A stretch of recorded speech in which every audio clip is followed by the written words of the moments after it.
নমস্কার। ঘুম আসার গল্পে আপনাদের আবার স্বাগত জানাই। আজকের গল্পের নাম খেলার নাম খুন। এটি চক্রভেদী চৌবে সাহেব নামক একটি বই থেকে, যেটির লেখক সৈকত মুখোপাধ্যায়। আপনারা হয়তো অনেকেই জানেন এই বইটি এইবারের বইমেলার বেশ জনপ্রিয় কয়েকটি বইয়ের মধ্যে একটা। তার একটি ছোট গল্প খেলার নাম খুন আপনাদের পড়ে শোনাচ্ছি, সঙ্গে থাকুন। অজিত বর্মনের ঘরের মধ্যে বোমা ফেটেছে। ছিন্ন ভিন্ন হয়ে গেছে অজিত বর্মনের শরীর। খবরটা যখন প্রথমবার শুনল তখন বিনায়কের মনে হয়েছিল বোমাটা অজিতবাবুর ঘরে নয়, তার নিজের পায়ের নিচে ফেটেছে, এবং ফেটেছে একেবারে আচমকাই। তা না হলে তার চারিপাশে পৃথিবীটা এমন দুলছে কেন? কেনই বা তার মাথায় কিছুই ঢুকছে না? বিনায়ক মানে বিনায়ক বসু, আলিপুরদুয়ার থানার ওসি, বয়স 32, প্রবল পরিশ্রমী, সৎ এবং বাইরের কঠিন আবরণের নিচে একজন নরম মনের মানুষ।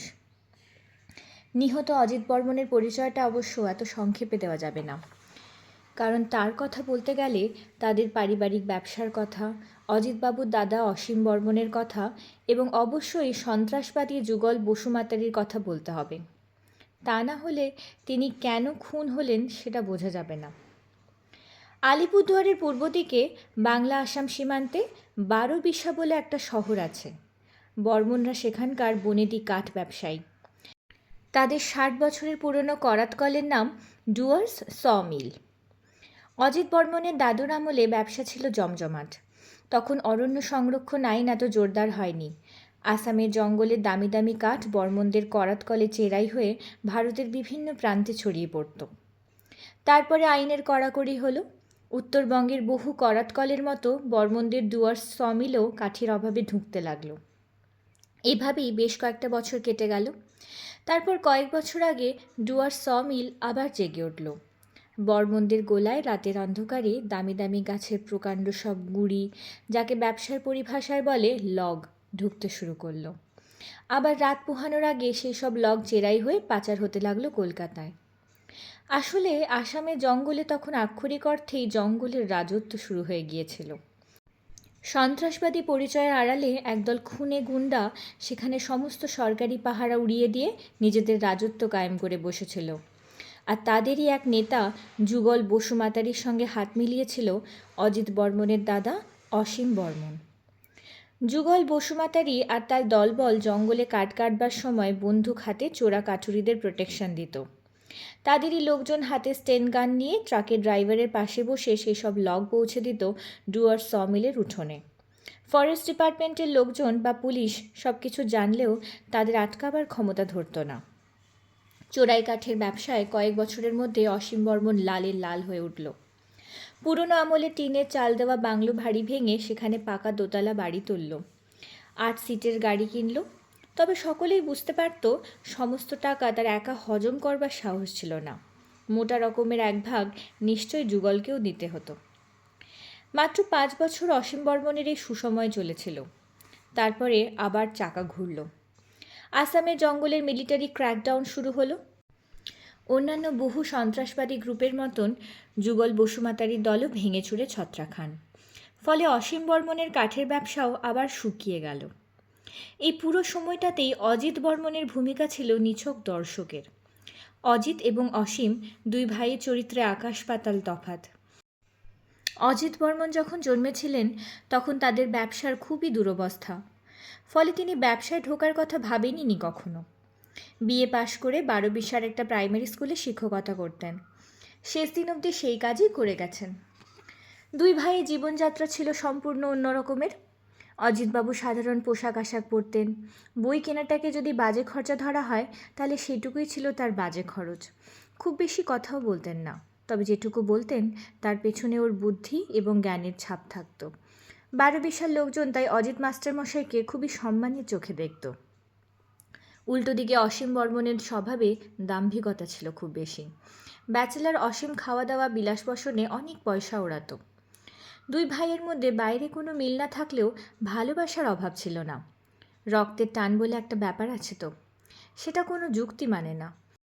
অসীম বর্মন দোতলাটা ভাইকে থাকবার জন্য ছেড়ে দিয়েছিল। অবশ্য তার অন্য একটা কারণ থাকতে পারে। রাত বিরেতে সমিলের কম্পাউন্ডে গাড়ি ঢুকলে তাকে তাড়াহুড়ো করে বাইরে বেরোতে হতো। একতলায় থাকলে সেদিক থেকে সুবিধে হতো। শুধু যদি চোরাই কাঠের ব্যবসা বন্ধ হয়ে যেত তাহলেও অসীমের খুব একটা অসুবিধে ছিল না, কারণ তার জমানো টাকা খুব একটা কম ছিল না। আলিপুরদুয়ারে একটা বাড়ি বানিয়েছিল, সেটা থেকেও নিয়মিত ভাড়া পেত। কিন্তু সমস্যাটা হলো অন্য জায়গায়। যুগল বসুমাতারি যখন তখন এসে অসীম বর্মনের কাছ থেকে টাকা দাবি করতে লাগলো। তাকে নতুন করে দল তৈরি করতে হবে, ভাঙাচোরা দলকে আবার অস্ত্রশস্ত্র দিয়ে সাজিয়ে তুলতে হবে। তার জন্য অনেক টাকার প্রয়োজন। অসীম ছাড়া আর কেই বা দেবে সেই টাকা? একটা সময় পরে অসীম কিন্তু বেঁকে বসল। স্বাভাবিক, তখন তো আর যুগলের কাছ থেকে তার কোনো সুবিধা পাবার আশা নেই। তাহলে কেন সে টাকা দেবে? দুজনের মধ্যে ঝগড়াঝাটি হতে লাগলো, এবং একরকম ঝগড়ার মধ্যেই মত্ত অবস্থায় হঠাৎ বসুমাতারি অসীমের মাথায় রিভলভার ঠেকিয়ে ফায়ার করে দিল। ঘটনাটা ঘটেছিল গভীর রাতে। হয়তো যুগল খুন করে নিরাপদেই পালাতে পারত, যদি না ঠিক সময়ে দাদার উত্তেজিত চিৎকার শুনে অজিতবাবু নিচে নেমে আসতেন। সিঁড়ির শেষ ধাপে দাঁড়িয়ে অজিতবাবু গুলির শব্দ শোনেন। তারপরেই দেখেন দাদার ঘরে দরজা খুলে বেরিয়ে আসছে যুগল বসুমাতারি। রিফ্লেক্স অ্যাকশনেই অজিতবাবু যুগলকে চেপে ধরে চিৎকার করতে আরম্ভ করেন। প্রতিবেশীরা সেই চিৎকার শুনে ছুটে আসে এবং সকলে মিলে যুগলকে পুলিশের হাতে ধরে দেয়। যুগল বসুমাতারিকে বিনায়ক বসুই লকআপে ঢুকিয়েছিল, যেহেতু সেই ছিল এই কেসের ইনভেস্টিগেটিং অফিসার। কেসটা খুব সহজ হওয়ার কথা ছিল, কিন্তু হলো না। কারণ ওয়েপন অফ মার্ডার, অর্থাৎ যে অস্ত্র দিয়ে হত্যা করা হয়েছিল, সেটাকে খুঁজে পাওয়া গেল না। যে কোনো মার্ডার কেসে এই অস্ত্রটা ভয়ঙ্কর গুরুত্বপূর্ণ। অস্ত্রের ওপরে খুনির ফিঙ্গারপ্রিন্ট থাকে। মৃতের শরীরের ভেতরে যে বুলেট পাওয়া যায় তার সঙ্গে আগ্নেয়াস্ত্রের সম্পর্ক প্রমাণ করা যায়। গুরুত্বটা এসব কারণেই। এর ওপরে এই মামলার সাফল্য কিংবা বিফলতা অনেকটা নির্ভর করে। যুগল বসুমাতারির রিভলভারটা যে খুঁজে পাওয়া গেল না, সেটা অলৌকিক কোনো ব্যাপার নয়। সন্ত্রাসবাদীরা সবসময় বনে থাকে না। বিপদে পড়লে তারা লোকালয়ের মধ্যেই সাধারণ মানুষের মধ্যে মিশে যায়। বিনায়ক ভালো করেই জানত 12 বেশার বেশ কিছু ছেলে পয়সার লোভে যুগল মাতারির দলে কাজ করে। খুনের ঘটনা সেই রাত্রে যখন যুগলকে আটকানোর দিকে সবার নজর ছিল, তখন এরকমই কেউ নিশ্চয়ই চট করে খোলা ঘরে ঢুকে অস্ত্রটা হাতিয়ে নিয়ে পালায়। বিনায়ক পরে সেই অস্ত্রের খোঁজে চিরুনি তল্লাশি চালিয়েও সেটাকে আর খুঁজে পায়নি। অতএব বিনায়কের হাতে রইলেন কেবল অজিত বর্মন। প্রত্যক্ষদর্শী হিসেবে তার স্বাক্ষর ওপরে নির্ভর করতে হয়েছিল অসীম বর্মন হত্যা মামলার ভাগ্য। এই সহজ সত্যটা পুলিশ দপ্তর যেমন জানত, তেমনি সন্ত্রাসবাদীরাও নিশ্চয়ই জানত। তাই এটাও সকলেই বুঝতে পেরেছিল যে অজিত মাস্টার মশাইয়ের প্রাণটা একটা সরু সুতোর ওপর ঝুলছে। যুগল বসুমাতারির দলের মূল টার্গেট এখন হবে অজিত বর্মন। তাকে যে কোনোভাবে পৃথিবী থেকে সরিয়ে দিতে পারলে যুগলের মুক্তি অনেকটাই নিশ্চিত।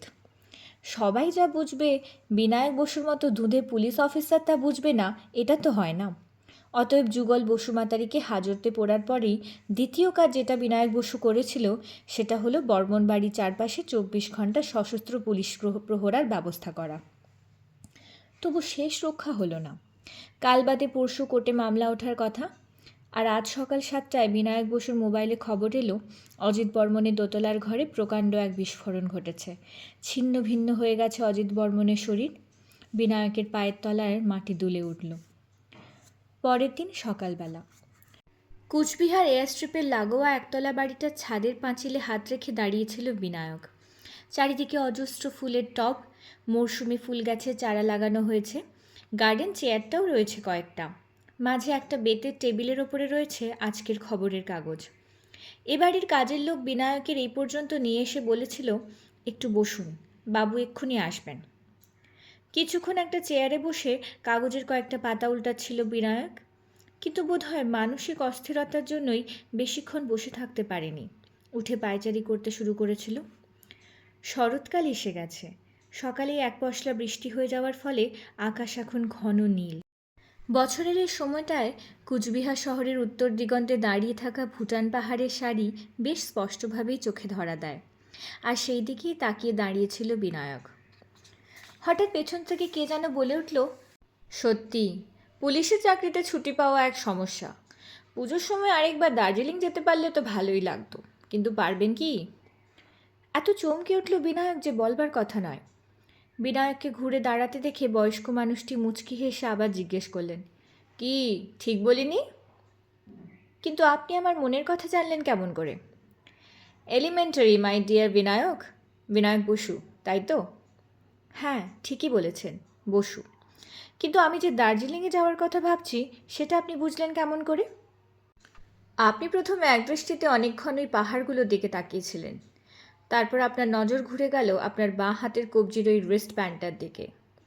ইয়াকবোন মানে চমড়ি গায়ের হাড় দিয়ে বানানো তান্ত্রিক মোটিফ আঁকা ওই রিস্ট ব্যান্ডগুলো দার্জিলিং ম্যালের পাশে হাবি পল্লিকের দোকানে ছাড়া আর কোথাও পাওয়া যায় না।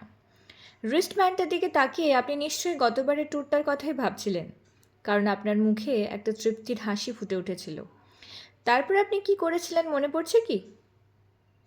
আপনিই বলুন। আপনি এগিয়ে গিয়ে টেবিলে রাখা ওই ডেস্ক ক্যালেন্ডারটার দিকে ঝুঁকে পড়েছিলেন। আপনার মুখটা হতাশায় ভরে গিয়েছিল, কারণ পুজোর মাত্র আর 15 দিন বাকি।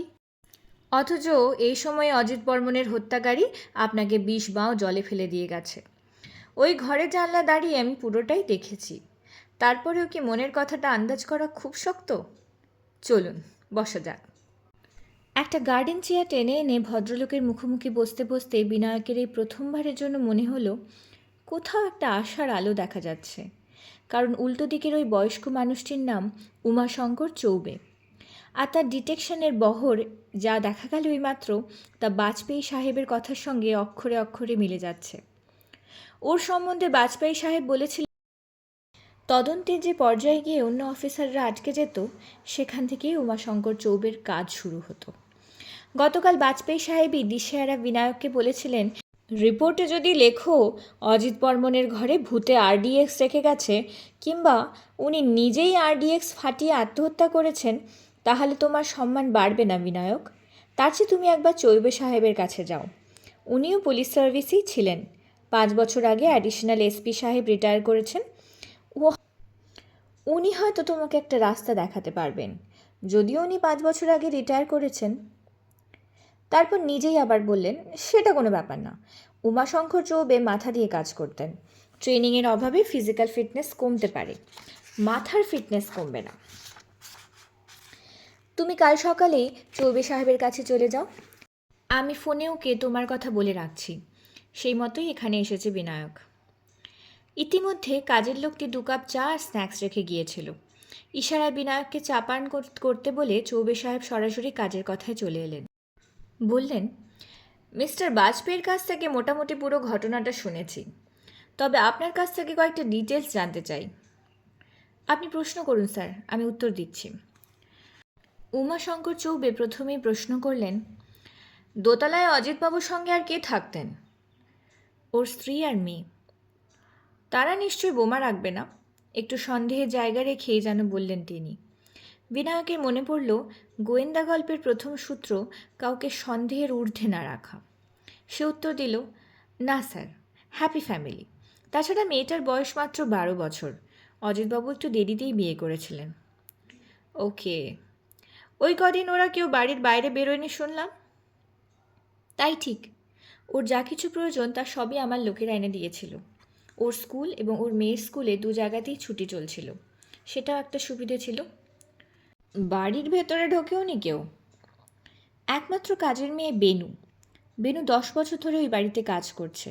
ওর ব্যাকগ্রাউন্ড আমরা খুব ভালো করে চেক করেছি, ওকে সন্দেহ করা যায় না। বাড়ির একতলায় কারা থাকতেন? অজিতবাবু দাদা অসীমবাবু অবিবাহিত ছিলেন। উনি গ্রাউন্ড ফ্লোরে একাই থাকতেন। এই মুহূর্তে তাই একতলাটা ফাঁকাই পড়ে আছে, আন্ডার লক অ্যান্ড কি। তাহলে বাকি থাকছে লুকিয়ে ঢোকার সম্ভাবনা। সেটা অসম্ভব স্যার। 24 ঘন্টা পালা করে 6 জন আর্মড পুলিশ ওই বাড়ি ঘেটে রেখেছিল। বাড়ির 2টো দরজা, একটা সামনে একটা পেছনে। 2টো দরজার সামনেই পুলিশ পোস্টিং ছিল। আপনার লোকগুলি আশা করি সন্দেহের ঊর্ধ্বে? অ্যাবসলিউটলি, দে আর হ্যান্ডপিকড। পুরো ব্যাটালিয়নের মধ্যে বাছাই করে ওদের নিয়ে এসেছিলাম। বাড়ির সামনে বারান্দা রয়েছে? আছে, রাস্তার উপরই খোলা বারান্দা। একটু ইতস্তত করে বিনায়ক যোগ করল, আপনি কি সন্দেহ করছেন? বুঝতে পারছি স্যার, কেউ যদি রাস্তা থেকে বোমাটা ছুড়ে দিয়ে থাকে, তাই তো? কিন্তু সেক্ষেত্রেও দুটো ব্যাপার রয়েছে। এক, রাস্তাটা খুবই নির্জন। গেটের কাছে যে গার্ড থাকতো তার চোখ এড়িয়ে কেউ ওখান থেকে কিছু ছুঁড়ে পালাতে পারবে না। আর দুই, বোমাটা বারান্দায় ফাটেনি, ফেটেছে অজিতবাবুর ঘরে। সেই যে ঘরে বসে উনি পড়াশুনো করতেন সেখানে। রাস্তা থেকে সে ঘর দেখা যায় না। I C. উমাশঙ্কর চৌবে কিছুক্ষণ মাথা নিচু করে কি যেন ভাবলেন। তারপর বিনায়ককে জিজ্ঞেস করলেন, ঘটনাটা কখন ঘটেছিল? সকাল 7:30টায়। ফরেন্সিক কি বলছে? শুধু আরডিএক্স এইটুকুই বলতে পেরেছে। আপনি তো জানেন, ছোট ঘরে আর আরডিএক্স এক্সপ্লোশন মানে সব কিছু ধোঁয়ায় হয়ে যাওয়া। ঠিক, 7 ঘন্টায় 1000 মাইল। স্যার, উমাশঙ্কর চৌবে কথাটা ঠিক ধরতে না পেরে বিনায়ক তার মুখের দিকে তাকালো। আরডিএক্স এক্সপ্লোশনের শক ওয়েভের কথা বলছিলাম। 7000 মাইল পার আওয়ার। আর কোনো সূত্র খুঁজে না পাওয়ারই কথা। অদ্ভুত জিনিস এই আরডিএক্স। এমনিতে লোহা বা পাথরের মতো স্টেবল, অথচ মোমের মতো নমনীয়। হাতুড়ি মারুন, ছুঁড়ে ফেলুন, দোমড়ান, মোচড়ান, বিস্কুটের মতো পাতলা ফালি করুন, ইচ্ছে মতো শেপ দিন, কিচ্ছু হবে না। কিন্তু যে কোনোভাবে ডিটোনেটর দিয়ে ভেতরে একটা স্পার্ক দিন, তখন ওই নিরীহ জিনিসটাই ভয়ঙ্কর শক্তিশালী বিস্ফোরক। কথাটা বলেই উনি 2 হাতের মধ্যে চিবুক রেখে গভীর চিন্তায় ডুবে গেলেন। বেশ কিছুটা সময় কেটে যাওয়ার পরে হঠাৎ মুখ তুলে বললেন, অজিত বর্মনের সারাদিনের রুটিনটা সম্বন্ধে কিছু বলতে পারবে? কেন পারবো না? উনি বরাবরই ঘুম থেকে উঠতেন সকাল 6টায়। আগে বাড়ির সামনে রাস্তায় ঘণ্টাখানেক হাঁটতেন। গৃহবন্দী হয়ে যাওয়ার পরে আর সেটা পারতেন না। তার বদলে ছাদে কিছু ফ্রি হ্যান্ড এক্সারসাইজ করে 7টার সময় স্ত্রী আর মেয়ের সঙ্গে চা খেতে বসতেন। 7:30টায় চলে যেতেন নিজের পড়ার ঘরে। সেখানে বসেই নিউজ পেপারে চোখ বোলাতেন। অন্যান্য বই পড়ার থাকলে কিংবা স্কুলের খাতা দেখার হলে ওই ঘরে বসেই দেখতেন। স্কুল খোলা থাকলে স্নান খাওয়া করে 9:30টায় বেরিয়ে স্কুলে যেতেন। স্কুল থেকে ফিরে একটু টিভি দেখতেন। নিউজ চ্যানেলগুলোই দেখতেন বেশি। তারপরে আবার বই পড়া। 11টায় শুয়ে পড়তেন। ঘটনা দিনও সেই একই রুটিন মেনে উনি এগোচ্ছিলেন। 7টায় চা খেয়ে 7:30টায় পড়ার ঘরে ঢুকেছিলেন। তার ঠিক পরেই প্রচণ্ড শব্দে বোমাটা ফাটে। পার্সেল বোমার ব্যাপারটা নিশ্চয়ই ভেবেছেন। মানে ধরুন, যদি পার্সেলে কোনো বইটই এসে থাকে যার মধ্যে বোমাটা লুকানো ছিল। প্রথমে সেই সম্ভাবনার কথাই ভেবেছিলাম, কিন্তু গত 7 দিনে পার্সেল কেন, কোনো রকম চিঠিই আসেনি। এলে আমার লোকেরা জানতে পারত। ওদের বলে রেখেছিলাম প্রত্যেকটি জিনিস যেন পরীক্ষা করে ওর হাতে দেওয়া হয়। একটু ইতস্তত করে বিনায়ক বলল, পুরো ঘটনাটাই তো আপনাকে বললাম স্যার। যেটুকু বলিনি সেটা হলো, আগামীকাল বেলা 11টায় কোর্টে কেস উঠেছে। সুপারিনটেন্ডেন্ট অফ পুলিশ বাজপেয়ী সাহেব তার সমস্ত প্রভাব খাটিয়ে প্রেস আর টেলিমিডিয়াকে ওই সময় অবধি আটকে রেখেছেন। তারপরে ওরা সবাই মিলে আমার উপর নেকড়ের মতো লাফিয়ে পড়বে। বাজপেয়ী সাহেব বলে দিয়েছেন, তখন তিনি আমাকে আর বাঁচাতে পারবেন না। হয়তো আমার চাকরিটাই চলে যাবে। তার আগে যদি এইটুকু জানতে পারতাম বোমাটা কে কিভাবে ঘরের মধ্যে প্লান্ট করে গেল। উমাশঙ্কর চৌবে চেয়ার ছেড়ে উঠে দাঁড়ালেন। তারপর যে কথাটা বললেন সেটার সঙ্গে বিনায়কের উদ্বেগের সরাসরি কোনো সম্পর্ক খুঁজে বার করা মুশকিল। বললেন, আমরা ছোটবেলায় একটা খেলা খেলতাম, বুঝলেন বোস সাহেব? বিনায়ক ঠিক শুনতে পেয়েছে কিনা বুঝতে না পেরে জিজ্ঞেস করল, খেলার কথা বলছেন স্যার? হ্যাঁ হ্যাঁ, খেলা খেলা একেবারে ছেলে খেলাই বলা যায়, কারণ ভূগোল পড়ে ফেললে খেলাটা আর খেলা যায় না। ক্লাস 2-3 অবধি ওই খেলা খেলা যায়। খেলাটার নাম ম্যাপ পয়েন্টিং। একজন ম্যাপের মধ্যে একটা ক্ষুদে অক্ষরে লেখা নাম বেছে নিয়ে অন্য খেলুড়োকে বলবে সেটা খুঁজে বার করতে। সময়ের মধ্যে খুঁজে বার করতে না পারলে অপোনেন্ট হেরে যায়। ও খেলা তো আমিও খেলেছি স্যার, কিন্তু তার সঙ্গে এই কেসের কি সম্পর্ক? আপনি খেলেছেন? আচ্ছা, যখন খেলতেন তখন আপনার প্রতিদ্বন্দ্বীকে কীরকম নাম খুঁজে বের করতে বলতেন? আমি একটু ভেবে নিয়ে বিনায়ক বলল, ধরুন নীল রঙে আঁকা সমুদ্রের মধ্যে ছোট্ট একটা দ্বীপের নাম খুঁজতে বলতাম। এত ছোট ছোট হরফে লেখাগুলো থাকতো যে অন্যেরা ভারী মুশকিলে পড়ে যেত। মুশকিলে পড়তো, কিন্তু হেরে যেত কি? সত্যি কথা বলতে কি, বেশিরভাগ সময়ই হারতো না, খুঁজে খুঁজে ঠিক বার করে দিত। এতদিন বাদেও বিনায়কের গলায় একটু আফসোস ফুটে উঠল। চৌবে সাহেব স্নিগ্ধ হেসে বললেন, আমি কিন্তু বেশিরভাগ সময় জিততাম। কেন জানেন? আমি খুঁজতে বলতাম টাকলা মাকান, কিংবা আন্দিজ, কিংবা সাইবেরিয়ান স্টেপ। সারা পাতা জুড়ে বড় বড় অক্ষরে লেখা থাকতো এই নামগুলো, একসঙ্গে চোখে ধরাই যেত না। কিভাবে খুঁজে বার করবে তাহলে আমার বন্ধুরা? বিনায়ক যেন একটু একটু বুঝতে পারছিল উনি কি বলতে চাইছেন, তাই সে চুপ করে শুনে যেতে লাগলো চৌবে সাহেবের কথা। ক্রাইমের ব্যাপারটাও একদম এই রকম, চোখের সামনে যত বেশি ছড়িয়ে থাকে ততই ধরা কঠিন হয়ে যায়। তবে মনে হচ্ছে অজিত বর্মনের হত্যা রহস্যে ছড়িয়ে পড়া অক্ষরগুলোকে আমি দেখতে পাচ্ছি। আরও 15 মিনিট চৌবে সাহেবের সঙ্গে কথা বলার পর বিনায়ক যখন কুচবিহার থেকে আলিপুরদুয়ারের রাস্তায় গাড়ি ঘোরালো, তখন তার মুখ থেকে হতাশার কালো মেঘ অনেকটাই কেটে গেছে। চৌবে সাহেব কিছু অ্যারেঞ্জমেন্ট করে রাখতে বলেছেন। কাল ভোরবেলাতেই উনি 12 যাবেন। সরকারি গাড়িতে সুবিধে নিতে রাজি হলেন না। বললেন, অন প্রিন্সিপাল রিটায়ারমেন্টের পর থেকে সরকারি গাড়ি চাপি না, আমি পাবলিক বাসেই যাতায়াত করব। 12 শহরে প্রধান রাস্তাটা যেখানে শহরের শেষ সীমায় পৌঁছেছে, সে জায়গাটা বেশ সুন্দর। চওড়া রাস্তা দুপাশে বড় বড় কৃষ্ণচূড়া, সেগুন আর শিশু গাছের সারি, তাদের মধ্যে অনেকটা ব্যবধানে এক একটা গাড়ি। এরকমই একটা দোতলা বাড়ির সামনে বড় লোহার গেটের ওপরে লেখা ডুয়ার স মিল। এখন আর বাড়িটার চারপাশে পুলিশ পোস্টিং নেই। সকাল 7টা, রাস্তায় লোক চলাচল নেই বললেই চলে। শুধু বর্মনদের বাড়ির সামনে একটা লরি দাঁড়িয়ে রয়েছে। কয়েকজন মিস্ত্রি এত সকালেই বিস্ফোরণের ফলে জমা হওয়া রাবিশ ঝুড়িতে ভরে ওই লরির মধ্যে বোঝাই করার কাজ শুরু করে দিয়েছে। কাজ চলছে। 15 মিনিট কেটে গেল, 20 মিনিট। শহরের দিক থেকে একটা সাইকেল দ্রুত গতিতে এগিয়ে আসছে। 25-26 বছরের একটা ছেলে সাইকেলটা চালাচ্ছে। কোনো বাড়ির সামনে সাইকেলটাকে কয়েক মুহূর্তের জন্য দাঁড় করিয়ে সে দৌড়ে ঢুকে যাচ্ছে বাড়ির কম্পাউন্ডের মধ্যে। প্রায় সঙ্গে সঙ্গে ফিরে এসে লাফ মেরে সাইকেলে উঠে রওনা দিচ্ছে পাশের বাড়িটার দিকে। প্রতি সকালের এক খুব পরিচিত দৃশ্য। কাগজওয়ালা খবরের কাগজ বিলি করে যাচ্ছে। বর্মন বাড়ির সামনে এসে ছেলেটা আর সাইকেল থেকে নামলো না, বরং একটা পা মাটিতে রেখে সাইকেলের হ্যান্ডেলে ঝোলানো ব্যাগের মধ্যে থেকে একটা কাগজ টেনে বার করলো। সুতলি দড়ি দিয়ে গোল করে বাঁধা কাগজটাকে সে অভ্যস্ত হাতে সাঁ করে ছুড়ে দিল দোতলা বারান্দার দিকে। এও খুব পরিচিত দৃশ্য। সারা ভারতে সব শহরেই এই দৃশ্য দেখা যায়। কিন্তু তার পরের দৃশ্যটাই খুব একটা স্বাভাবিক নয়। যে 4 জন মিস্ত্রি রাবিশের ঝুড়ির মাথায় লরিটার দিকে এগোচ্ছিল, তারা একসঙ্গে মাথা থেকে ঝুড়ি ফেলে দিয়ে সাইকেলওয়ালাকে ঘিরে দাঁড়ালো।